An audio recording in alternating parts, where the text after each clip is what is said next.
Hello, heathens, and welcome to the Salem After Show. Today we're talking about The Man Who Was Thursday, which is episode 7, and hello, shirtless John Smith.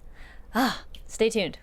You're tuning into the destination for TV superfan discussion, AFTERBUZZ TV. And now, let the buzz begin. You know what? I think I was so blown away by it that I was like, wait, isn't it John Alden? That other guy's name, but you know, yes, John Alden. My bad, John Alden. Oi, now I feel weird about the tweet I put out there, but oh no, I tweeted as his name, Shane West, yay. Anyways, hey guys, my name's Kari Lane. You can find me online at Kari D Lane, and if you're watching this live, join in with the chat. We have that open, and if you're watching this later, comment down below. Let us know your thoughts on this episode, this awesome series, and yeah, just let us know what you think and your predictions of what's going to happen. We only have 3 episodes left, which is crazy. So let's just dive right into it. So we have Mary and Sebastian, and she's like, I hate you. And he's like, well, don't tell me it wasn't good. And she's like, well, I hate you because it was good. And we're like, oh, that's just kind of awkward. But I love his like kind of rebuttal. He's like, well, if that's what it's like when, you know, you're not happy about it, I can't wait till you actually like it. So that's just all kinds of fun and awkward. Though, I don't know, guys. I'm torn. I kind of almost want Mary and Sebastian to work out. I know, it seems like wrong, but I kind of do. But my co-host Pamela is out sick, so I know she is definitely team John and Mary. What about you guys? Who are you shipping in this? Whose relationships do you want to work out? I don't think Sebastian's and Mary's is gonna work out. She's totally playing him, but that's okay. They can still have their fun. At least she enjoys it, sort of. I know she doesn't want to admit it to herself. But yes, I totally wrote down, I'm like, she is playing him.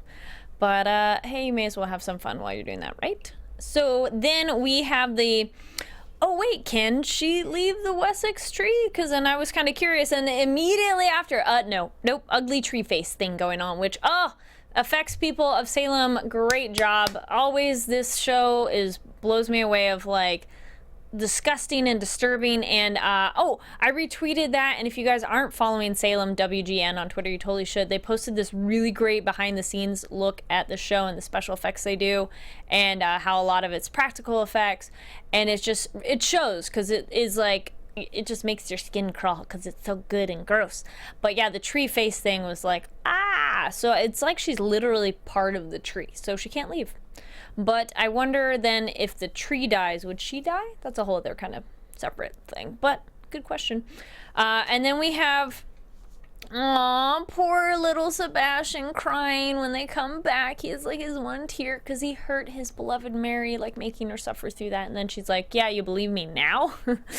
And then we jump over to Anne and Cotton, and I like that finally he's like, wow, you got pregnant really fast. It's only been like a week. Because we talked about that before, like, is he gonna notice, like, yeah, you're showing like a lot. And I mean, not like they knew a ton about medical cycles of women and pregnancies back then per se, but they at least knew, you know, in a week you're not gonna be as big as she is. So I like that they pointed out where he's like, well, that seems a little off. But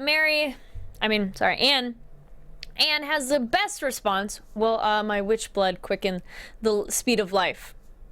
He can't really argue with that, can he? He's like, oh, okay, sure. Which, in a way, I don't know. I mean, Mary, her pregnancy was before she became a witch. Before. So I don't know how many. We haven't really covered witch pregnancies. Are they the same duration of time? I don't know. This world, we want to know so many random details, but we probably won't.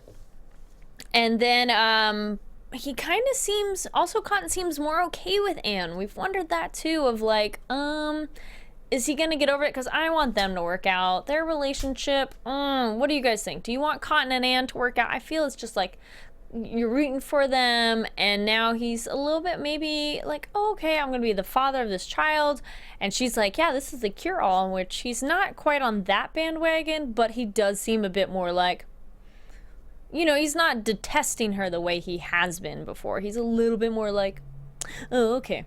Maybe because it's a little more tangible that there's a baby. It's less more like she's saying so. It's more like very obvious, like, no, look, there's a baby here.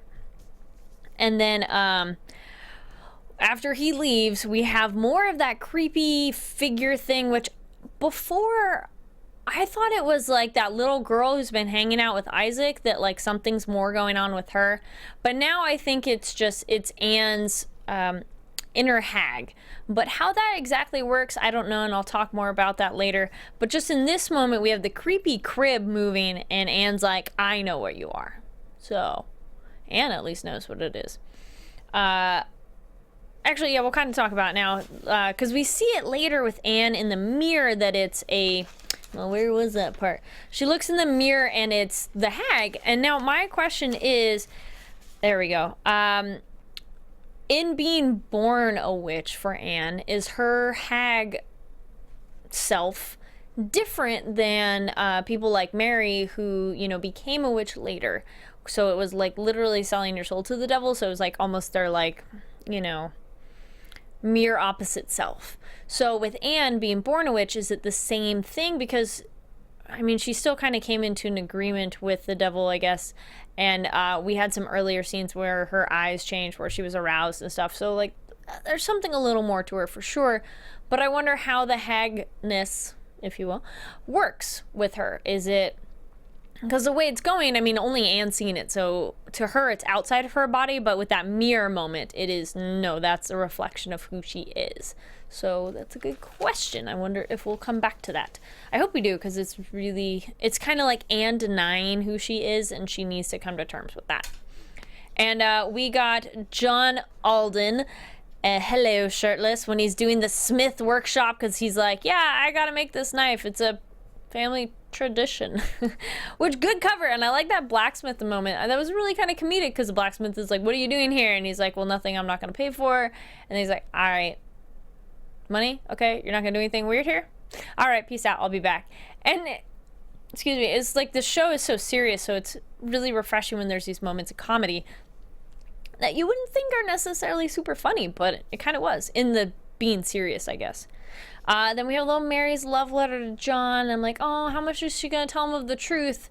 And we learn later she kind of does, but she doesn't explicitly say, I had sex with Sebastian. She's a bit more like, I'm pretty sure you know what it was. So, but I applaud her honesty, because at least she wasn't like, you know, she's not hiding it from him. She's not like, yeah, I didn't do anything.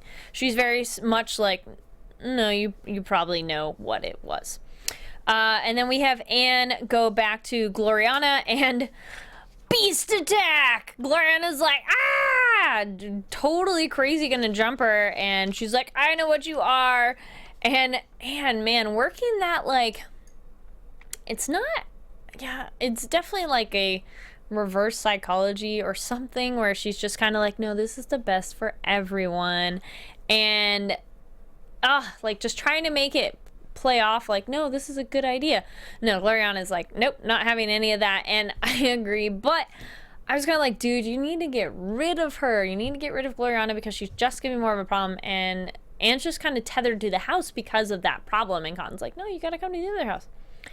And I kind of was like, I wonder, should she just put her out of her misery? Because Gloriana is just so torn up about losing her baby that, I don't know, is it really, how much can she live a normal life outside knowing that that happened to her? And actually, let's just finish off their storyline, because that's kind of quick, but a little bit more. We have Mary, excuse me. We have Anne and Gloriana later, after Anne has gone to see Mercy and is kind of like, hey, I need your help. And, oh, Mercy, you're still around. And, oh, you're a whore? Oh, it's like, oh my gosh, come on, Anne. I'll say more of that storyline in a minute. But with Gloriana, it's like, ew, the eyeball thing, another one. Oh, affects people. I applaud you. Oh, it was so gross. What do you guys think? Were you like gonna vomit of just the eyeball, like the finger in there? And there are some people that really have like a aversion to eye stuff, and just seeing that finger and like going in there, which she pretty much gave her a lobotomy. It's like, what's your name? I don't know. Where'd you come from? I don't know. Well, how convenient. So Gloriana is kind of just taken care of, but now Anne is in Mercy's debt. I don't know if that's a really good thing to be.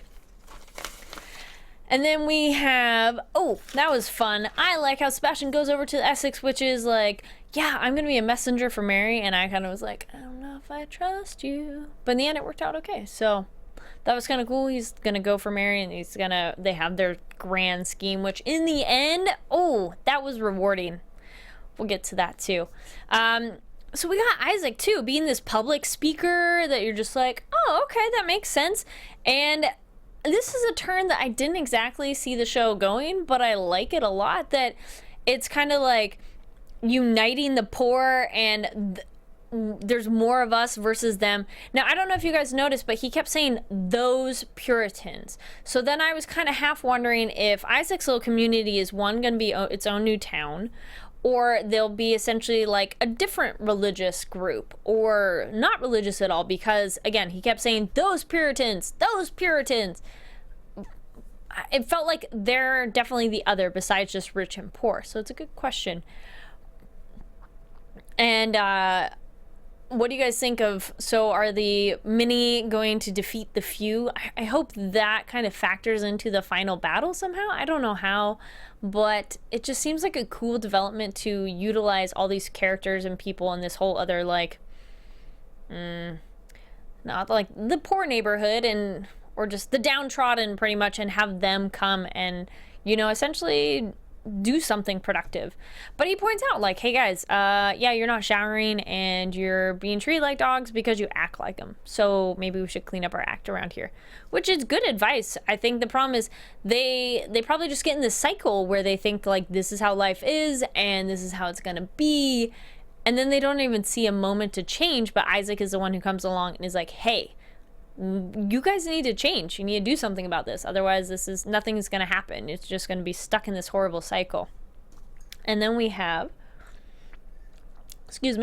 we got Mercy and the magistrate, and he's all tied up with his satin wrist things. And, yeah, okay, their relationship, I'm torn on that one too. I'm like, it's really kind of sweet, and then exactly the same time, it's so disturbing. I'm just like, oh, that's really nice how much he seems to care about her and how much she seems to like need him. But then it's just like, I don't know. I just either don't trust it or I'm grossed out by it in terms of they're just going to screw each other over and not in a positive way.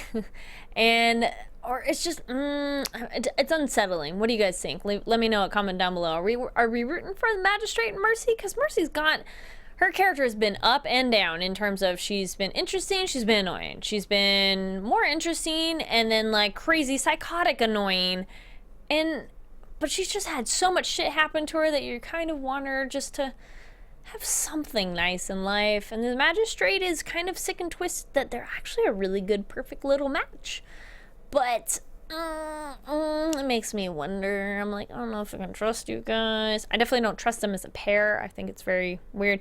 But she does kind of point out that you're keeping me locked up away here, which I don't know if he's necessarily actively doing it. Like, hey, no, you can't go out in public. But she points out, like, Isaac is being such a problem. So it's probably just better and safer for her to stay in her whorehouse. And it's probably just gonna work out better, but I'm glad like I said, glad she pointed out, going, excuse me, I've been stuck here. And he's like, no, not really. And then we have Mercy, then we have Anne show up, so back to that kind of plot line. Oh my goodness, I love that Mercy was messing with Anne. She's like, yeah, my room's upstairs, and it's occupied. Or something like that. And then she's like, but I can be tempted by, like, sweet persuasions or something like that. And you're like, oh, Anne is just like, oh no. And her poor Puritan, I just kind of roll my eyes. I mean, we're so modern century now that it's just kind of like, Anne, calm down. But it's just so fun to watch Mercy like, I'm gonna bother you. I just liked it. It's so good. Because this one was like being not really mean to her, but messing with her without like doing real damage. And then we have, then we jump over to Mary and Cotton and Red Mercury. I know we kind of talked about it before and we were like, wait, what is that stuff again? Red Mercury. And she's like, deliver this letter to John for me. And we go to the door and we finally learn what that door is. And I know a couple of you have commented down below and in the live chat about what that door is in the creepy house. So at first I was writing down before it's revealed, I was like, it's the inner demon's door. So it's like your own inner demon, because for Mary, it was people that she essentially put to death because she blamed the witches, like the witch hunt, on them. Like, oh, they're the witches. So it's who she saw. And then for Cotton, it's his father, because that's his own issue. So it felt more like very personal. But we learned from the Sentinel, no, it's the door to hell itself. But it is locked. So I don't know if it's maybe open on the other side or if you need the key, because I guess it's a good idea to keep that thing locked. And that means Cotton supposedly is in there, but I don't know. Cotton's father, Mather. What was this? Increase Mather. What do you guys think of these Puritan names? It's a word now, Increase and Cotton. You're just like, not that it's not a word then, but I meant it's more of a, not a name thing now. It's more of a, yeah, I don't remember the words. I'm sorry, it's a little late. And I'm like, I don't know what those things are, but it's always a weird name with him. Okay, so the thing though, question, if it's the door to hell itself, the question is Increase Mather really there? Which he's already kind of mentioned that he was in hell. Or is it just something to mess with Cotton's head or whoever's at that door? Like, is it necessarily what's actually there, or is it just your own, whatever hell has on you, like messing with you personally? Because it's one of those, can you really trust what it is? Because hell doesn't necessarily seem like that trustworthy of a thing, an entity. So I'm really curious to know how actual it is, of like what's behind that door. Not necessarily just like freaking you, the individual, out, just more like, no, really, what's there and how they go between them. And have they been going between them? Because we haven't really talked about that.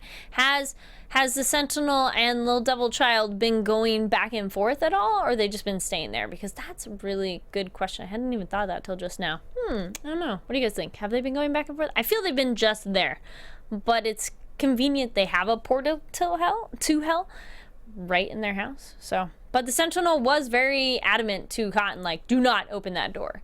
So I don't know, maybe it's one of those, like, they need a very particular circumstances to open that door.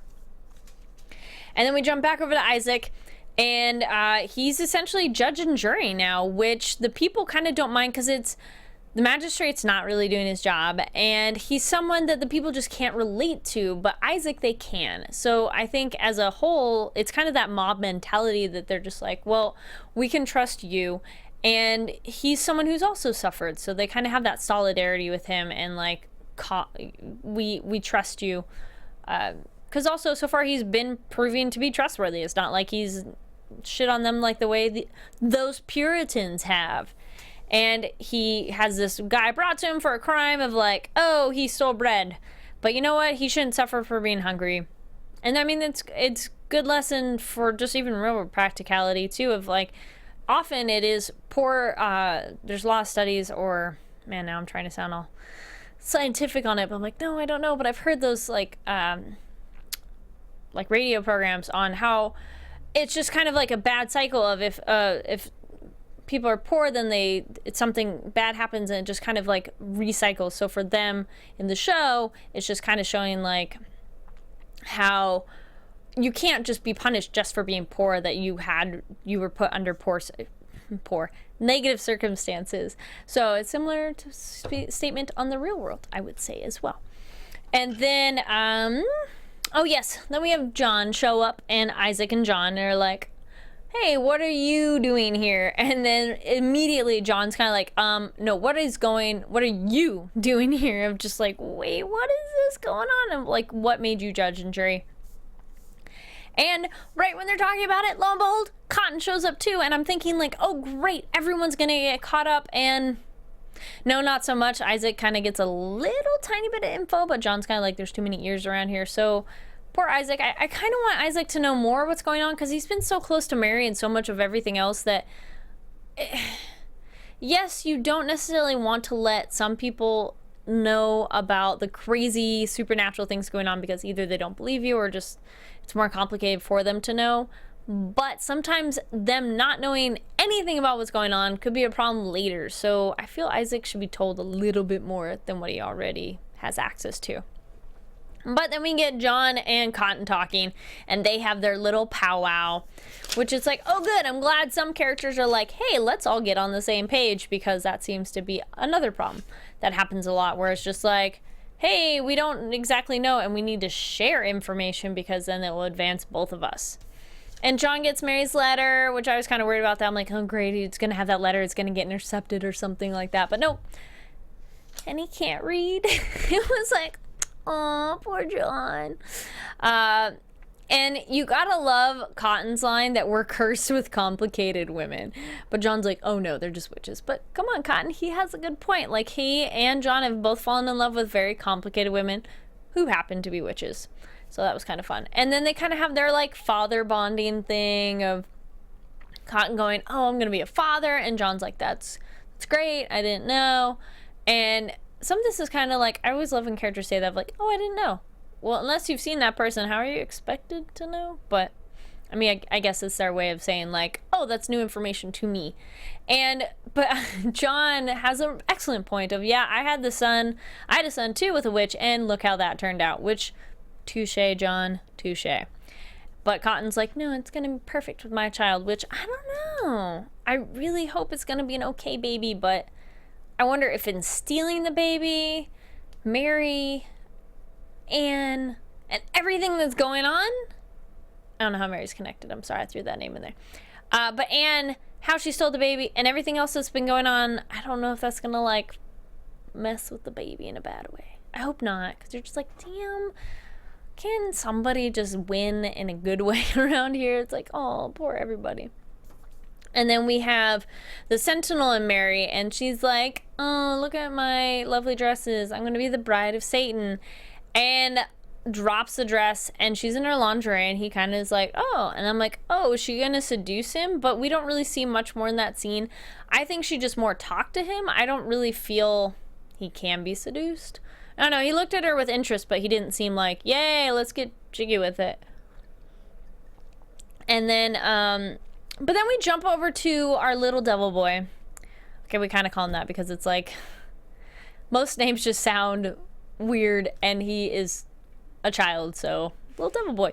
Which, if you guys haven't watched, he's on Westworld as well, and I had seen Salem for, like, when we see him at the end of season 2, and then I watched Westworld, but, like, a gap in time apart, and then I'm watching Salem, and I'm just like, and I went back and watched Westworld, and then I'm like, oh, that's a kid on Salem. And it's just one of those, you see two different people, or to you it's two different people, but then realize they're one and the same. So anyway, he's on Westworld, and he does a good job on that too. And then we get back to what I was saying. We got a little devil boy, and it looked like he was kind of watching the Sentinel Mary room, but I don't know. It kind of felt like either he had watched that transpire, or he just kind of was looking at that moment and maybe didn't necessarily see what happened, because he's so just surprised later by the Sentinel turning on him. So I'm thinking he wasn't as aware as of that happening. But oh my goodness, it's so creepy when you see the little devil boy toy, the little figure doll, and then the Sebastian one instantly appears behind him, and Sebastian's in the room, and I was like, it's so like simple, but it was super creepy that I'm like, like, does he have dolls of everybody? If somebody new shows up at the house, is a new doll made or what? Just was like, it's so simple and subtle, but it was just so effective. Then we have Sebastian the Devil chatting, and he's like, he's like, I'm not like my father, I don't have a taste for virgins. And you're like, this is so creepy, hearing a child talk about, one, hearing a child talk about it, two, it's a child talking about his mom and gonna be fucking his mom, and kind of, excuse my language, but not really, because it's not a romantic situation. No, that really is not like consensual, so that's an appropriate word. And we get Sebastian like, oh, you know what, I've transpired against you. Transpired. My vocab today, guys, I apologize. It has its peaks and valleys. He's like, oh, I need to confess, and please have mercy. And you're just sitting there going, wait, is this for real? nope, later it's not. I don't know, I like this show. It has these moments where you're just like, you're really not sure how to trust people, which I think it's good, because then it's, the show constantly is like, I don't know if I can trust you. Are you playing a game here? Is this for real? But that's kind of how all the characters are. It places you in their mindset where they're also like, I don't know if I can trust you or you. What's going on? And he's like, well, Sebastian tells little devil child, like, oh, well, let me take you to the Essex witches, and we'll catch Mary in the act, because that's what I want to do for you. And I'm like, that's a good way to sell it. Good way to sell it. Then we have Anne and Mercy, and it's like, thank you, Mercy, for pointing out. Yeah, let us not be modest, because we both felt the thrust of the Dark Lord. I appreciated that moment, because yeah, Anne's like, oh my gosh, whore, like, not saying that word. You're just like, Anne, no, Anne, come on, just say it, just say the word. I almost want you to shout it, just get out of your system and be like, I'm okay, whore. Yes, you said it. Yay, good job, Anne. You said the word. And Mercy's just like, really? So now it's almost like their power has shifted a bit, because before Anne was just like so sure of herself and cocky, and then Mercy was like the one who's just like, oh, I don't know what's going on in my life. And now Anne seems to be like the one who's just awkward about this situation, and Mercy is so comfortable. She is so suave, and like, really, Anne? You sure? Just like, oh, I love that kind of shift between them. And then we have go upstairs, like, hey, yeah, I had this girl that I found. And you're like, sure you do. And then I was like, dude, why is Gloriana so placid and just not doing anything? Oh, yeah, that lobotomy thing. Took her memories. But at least she still has her eyeball. I was kind of wondering about that, because if she's going to sell her to the whorehouse, you gotta keep it pretty. It's just a bruise. So how convenient she lost her memory. But the thing that's a little weird about it is, I think you could take her memory, or at least some of it. Ooh, actually, that's an even better question. So go with me on this one. So Anne takes her memory, but Gloriana's personality before was very fun, very saucy, and like, you know, she was intelligent and had just a lot of charisma in her life. So taking all of that out and taking her memories, she's very docile, very timid, and very unimpressive, you know. So the question is, did she develop that personality from doing the horror work, or what her life experiences were, or is that like what we're seeing now? Is that what Gloriana was like before she became a horror? Or, you know, has her personality been so messed up that she's like, everything that was in a way like very interesting and positive about her is kind of gone now, because she's been like poked in the eyeball and lost all her memories? So I don't know. That's a really good question. It's kind of one of those like, are you a product of what you've been through in your life, or what you're born with, or a mix of the two? I kind of think it's a mix of the two. I don't know. What do you guys think? Then we have, yes. This was a nice, wonderful moment too, where Mercy's like, congratulations, and Anne's like, well, what do you mean? And then Mercy's like, yeah, I know that you took the baby. So that's very interesting. I wonder if Mary or any other witch, which, well, there might not be any other ones really now, would anybody else notice that? Will they more notice that it was Gloriana's missing of a baby, not rather Anne having a new one. So Mercy has that over on her, which she might use that against her. She could. It's not a good thing to have Mercy have anything over you. And then we have, oh yeah, so the hag in the mirror, we talked about that. And then we're getting towards our finale, which was so good. Yes, it was finally one of those, like, we needed a takedown. We needed the witches, the local witches, to kick some ass and get a foothold. Because before it just felt like they're like floundering, they're not doing anything. It's just like they can't catch a break, and you're just like, that sucks. So we have Mary and the Essex witches, and she's like going to them, and then Sebastian, devil, shows up, and one line that kind of stood out that was just kind of creepy, that was like a good point, is how the devil was pointing out. A little devil boy says, your consent is not required. It's like, oh, because he's telling the witches, he's like, yeah, we're one body and one soul. And they're kind of like, no, screw you. And then Sebastian is like, surprise, I'm with the witches, which was so good and rewarding. And the power of sacrifice, which that has been a extremely huge and common theme in this show of Mary losing her baby from like way back when to become a witch, and then having a child, but then she has to kill the child to make him the devil and like bring that all back. So it's been constant like, what do you love? Excuse me, what do you love, and how can we get rid of it and make it a sacrifice? Because that's the only way you get real magic. Which the other show starting soon, if you guys are into magic stuff, totally different tone of a show, pretty much, is The Magician, starting on January 25th. That one they said magic is not all like rainbows and cupcakes, and it like comes from tragedy and sorrow and pain. So I was like, haha, similarities there. So back to the witches, the other witches. So all the witches stabbed their own hearts as a sacrifice of them all sacrificing themselves to make Mary be ultimate witch, of essentially giving her their powers, which I thought that's what it was, but she didn't really do any. Well, she kind of did. She did do magic, but I want to see her do more. I hope she does more after this. She bathes in the blood, and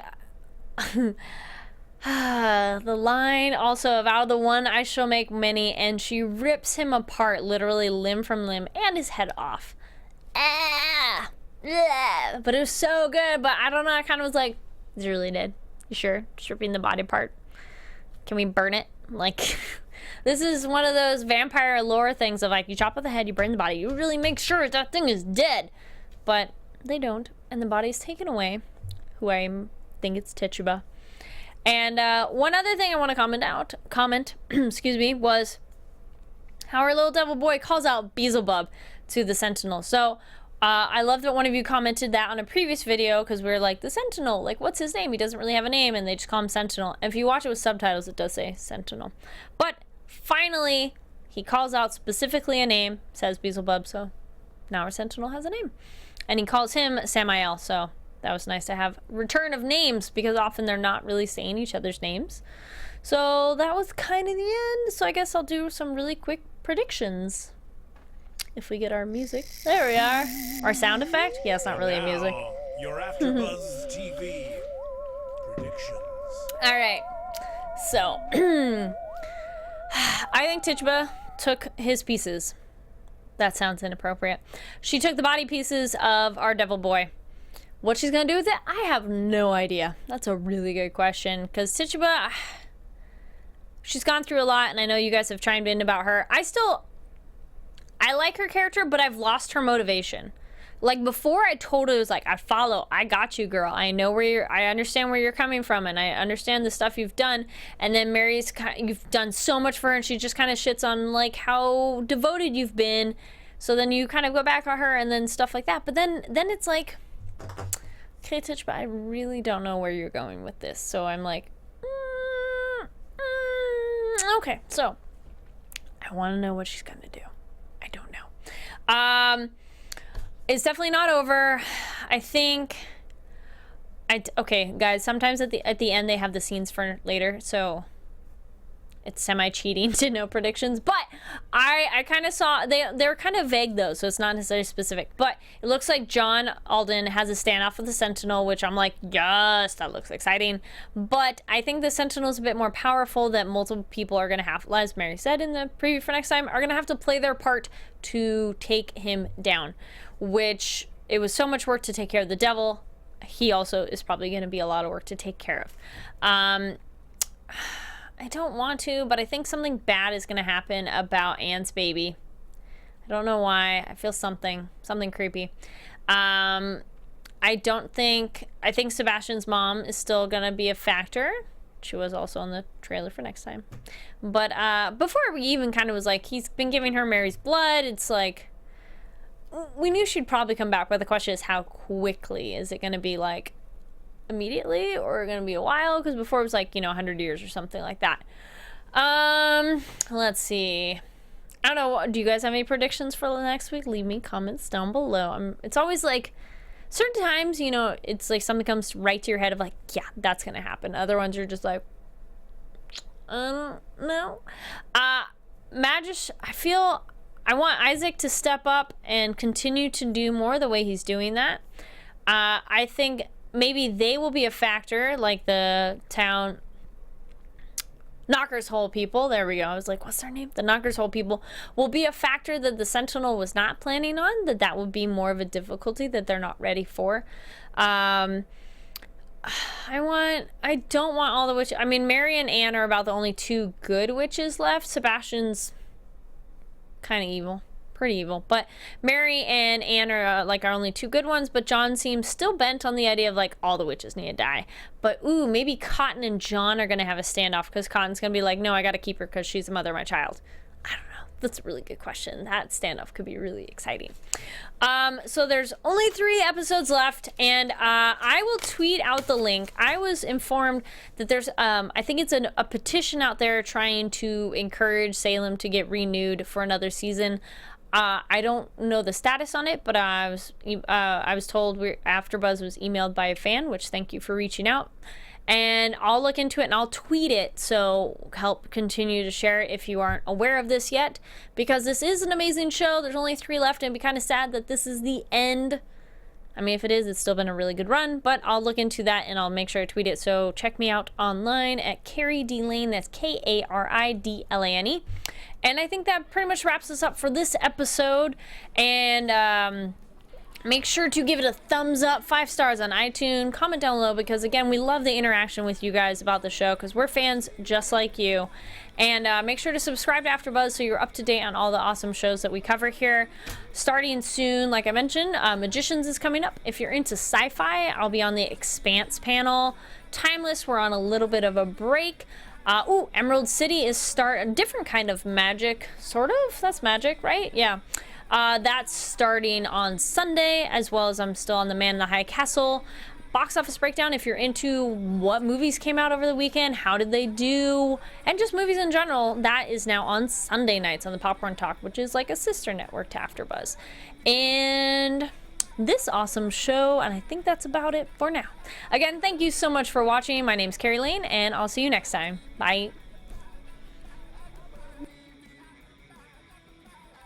From executive producers Maria Menounos, Kevin Undergaro, Phil Svitek, and the entire AfterBuzz TV staff, we would like to thank you for listening to the AfterBuzz TV network.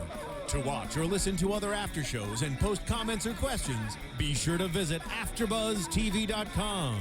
I'm Sir Richard Wentworth, and this has been a presentation of AfterBuzz TV. Buzz you later. The views expressed herein are those of the hosts only and do not necessarily reflect the views of AfterBuzz TV or its owners or principals.